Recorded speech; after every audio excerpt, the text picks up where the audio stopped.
Bienvenidos al Círculo de Expertos para hablar sobre la Conferencia de Berlín. Para comenzar, les daré una breve información de lo que esta fue.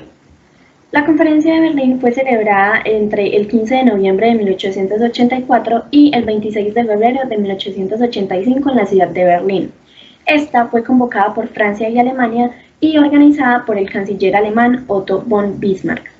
Todo esto con el fin de resolver los problemas que planteaba la expansión colonial en África y resolver su repartición. En el programa del día de hoy hemos invitado a dos expertos que nos van a ampliar toda esta información. Empezaremos con Tomás Hurtado, que nos va a decir por qué se dio la conferencia de Berlín y cuáles fueron sus objetivos. Bienvenido. Luego de la Revolución Industrial, surgieron dos necesidades para que los europeos se centraran en África. Uno fue la necesidad de materias primas, y África tenía bastantes. La segunda, solucionar las necesidades alimenticias de una población que estaba creciendo bastante. Adicionalmente, en África podían vender sus productos y contaban con personas que podían trabajar por salarios muy inferiores. Así, en el año de 1885, así surgió la idea de hacer una conferencia internacional para solucionar posibles conflictos entre las potencias europeas, y con esta conferencia apareció el colonialismo como doctrina de desarrollo. Ahora seguiremos con la segunda experta, Sofía Bedoya, que nos va a decir quiénes participaron en la conferencia de Berlín. A la conferencia asistieron 14 países divididos en dos grupos. El primero, los países con interés en el reparto de África, formado por el Reino Unido e Irlanda, Francia, Imperio Alemán, Bélgica, Portugal, España, Reino de Italia e Imperio Otomano. El segundo grupo no tenía interés en el continente y fueron el Imperio Austrohúngaro, Dinamarca, Países Bajos, Imperio Ruso, Suecia y Estados Unidos. Ningún estado africano estaba representado. Se dividió como se observa en el siguiente mapa.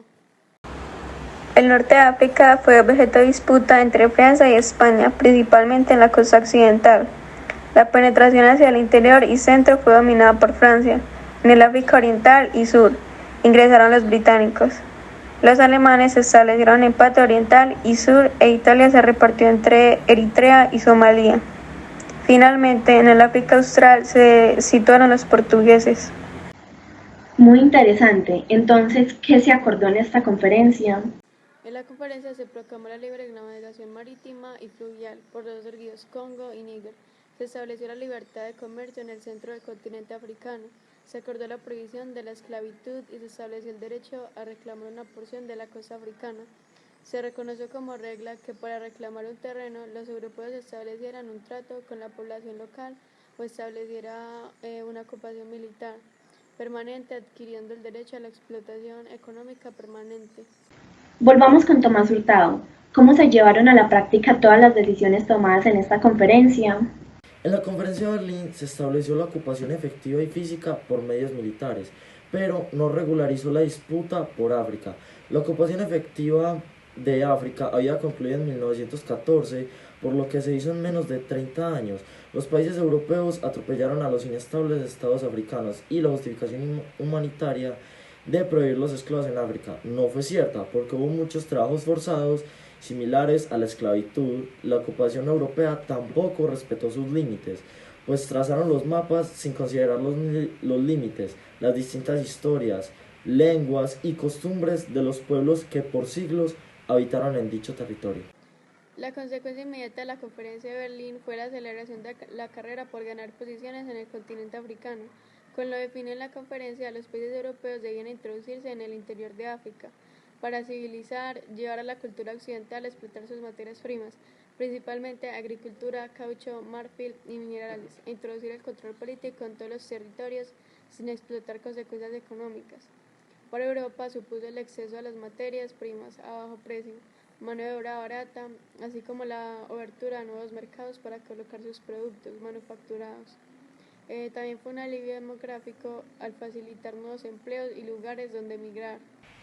Políticamente dio gran prestigio a los países europeos y un gran alivio a los problemas internos, y retrasó la gran guerra dada a la carrera imperialista. Socialmente apareció una burguesía autóctona con escasa preparación foránea, junto a la misma una clase baja dedicada a la construcción o a la agricultura. Además, aparecieron nuevas ciudades que alejaron a la población autóctona de su hábitat.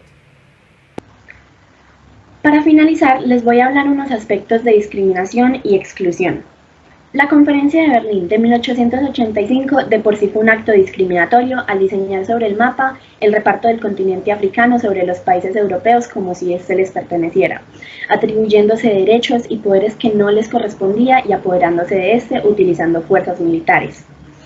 Además, fue totalmente excluyente porque ninguna de las zonas o países de África tuvieron participación, ni obtuvieron ganancias o fueron preguntados antes de iniciar la ocupación militar, política, económica y administrativa de sus territorios. Los países europeos sabían que las colonias africanas eran lugares donde lo que invertían y explotaban conseguía una gran rentabilidad, además de tener una mano de obra mucho más barata y materia prima a muy bajo costo. Si bien la principal discriminación de los países europeos industrializados y ricos sobre los países pobres, sin industrialización y poco civilizados de África, también es importante mencionar que históricamente los principales esclavos de América y Europa fueron negros de África y justamente con esta repartición del continente africano también fue discriminación racial y xenofóbica. Esto fue todo por el día de hoy. Esperamos que hayan aprendido mucho y esperamos verlos pronto.